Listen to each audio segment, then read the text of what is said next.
Hello and welcome to Carlube TV. If you own a BMW E90X platform M3 or any other E90X derivative platform BMW and you have a leak in differential, the leak might be coming from your prop shaft input seal. In this video, we'll show you how to tackle swapping it out, thus keeping the diff oil where it's intended to be, inside your differential, lubricating all the cogs. So that's more work than I thought it would be. And the V-brace has to come off, which means those side panels have to come off. That's that. Then it's not a problem. I'm just thinking it's going to be longer than I thought it would be. Well, if you can assess what I need, Yes. I'll go to BMW and get it. So we need a diff input seal. Because it's not a huge amount, but Will I need to get some new oil as well? probably. Yeah. So diff oil. Diff oil seal. I've got the lock nut for the pinion. Right. Apparently you don't have to take the prop shaft right off. Once this shield is out of the way, Yeah. you can just drop this end and move it out of the way. That then gives you access to the pinion seal. Here's the parts we'll be using today: 2 replacement exhaust gaskets, differential oil for topping up the diff, and the replacement differential input seal. If you enjoy this video or find it at all helpful, please hit that like button and consider subscribing.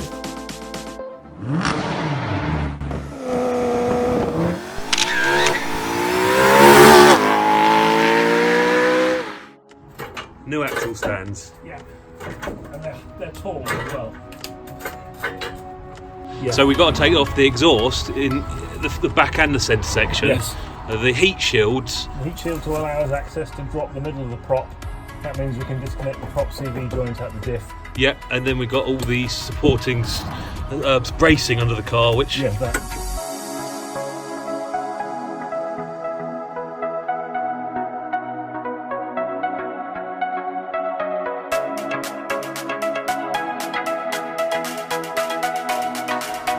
It's quite remarkable how much stiffer these things make the chassis. Yeah. You'll feel it if you left these off. was this the gearbox heat shield. Gearbox heat shield and noise suppressor. Right. It's quite a big part. Yes. They are nicely put together, these. I do like the engineering.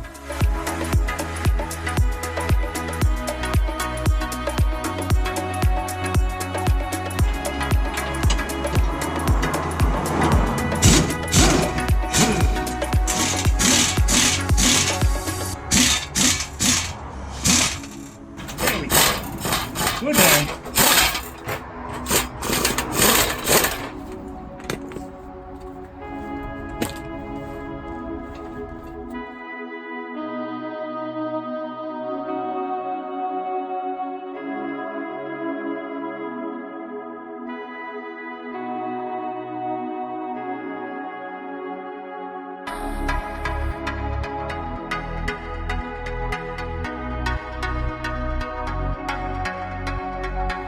So you can see fluid coming out from the flange, Yeah. which is the input seal.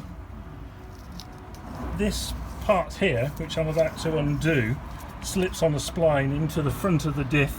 So I've got to drop the diff off. Undoing these bolts here should allow me to just move the prop shaft out of the way and then pull this spline shaft out of the diff. At that point we can change the seal.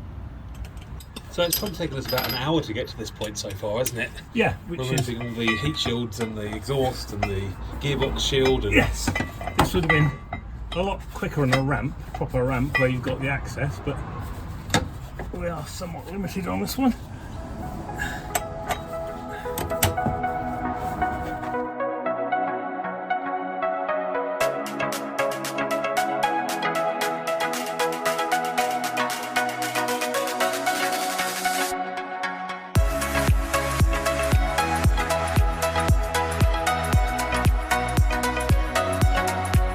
This side's moving, but I have to sort of get it out evenly. Let's just see, that side is definitely moving. Problem is, that'll then skew if it in. There we go. So that Lovely. should now allow me to flex that down to get that off. There we go.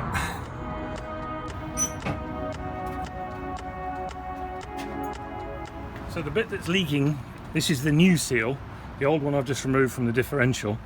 That seal goes over that shaft there. Yeah. And over time it just gets worn out, loses its flexibility, and it starts leaking past this down here and comes out of this seal here, which is where you get the oil on the diff body from.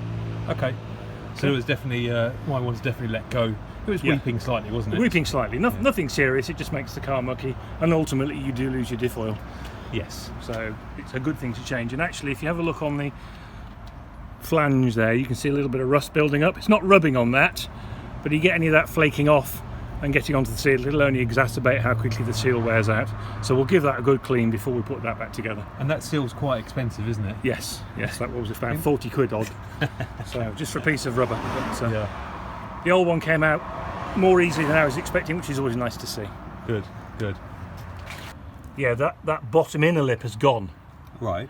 It's just no longer there. So it's either a redesign or that's what's worn. That looks more chamfered, doesn't it? Yeah, so I think that bit's worn out, which is what's causing it to leak. Okay. And that, see that spring, that's what tensions it up against the shaft. Right. Little very fine spring, and that could age as well, I guess. Yeah. But that's non-existent. That's non-existent. Yeah. It's just that lip has gone.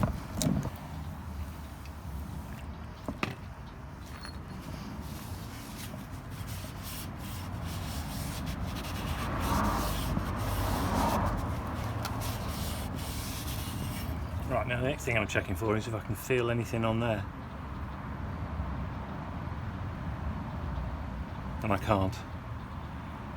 But that, again, there's a witness mark there. That's where the seal runs. Yeah. Just in front of my finger. That's where the seal is obviously running. But there's no lip or groove. It's just literally making a mark on the surface.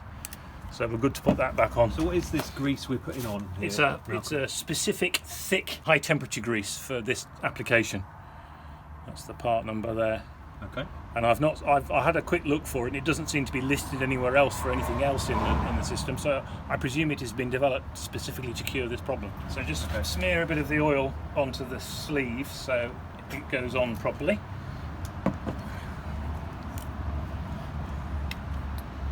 Ooh, that's thick.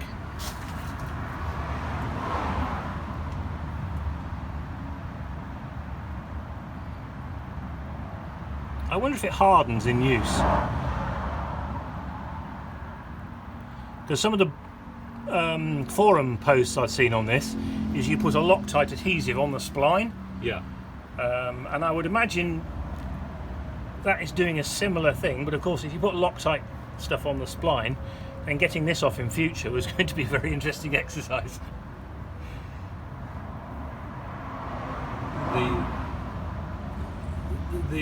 The unsure thing we are is just how much it actually needs. Yes, I would imagine that this is going to ooze out as I squeeze it tight. Yeah. Did you put a little bit more in that thing, or I think that's sufficient? I think that's sufficient. What I don't want to do is get that on the seal. I would imagine they've made it to be compatible with the lubrication that's going on in here. Try and get it as even as possible. Well, I've got some down into the splines there, so that will smear down the splines as I push it home. Yeah. I just wonder what the harm would be if you just emptied the whole container down there. Let me think. As we push that down, it's going to... The worst that will happen is it will squeeze out the other end. Yeah. So let's... It's not like you can use this for anything else. So let's...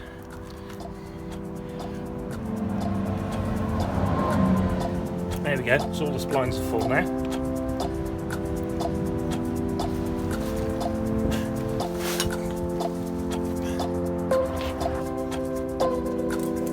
There we go. We're on the home stretch.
Remember guys and girls, if you enjoyed this video, please give it a like and consider subscribing, and browse the Car Loop TV channel for more videos.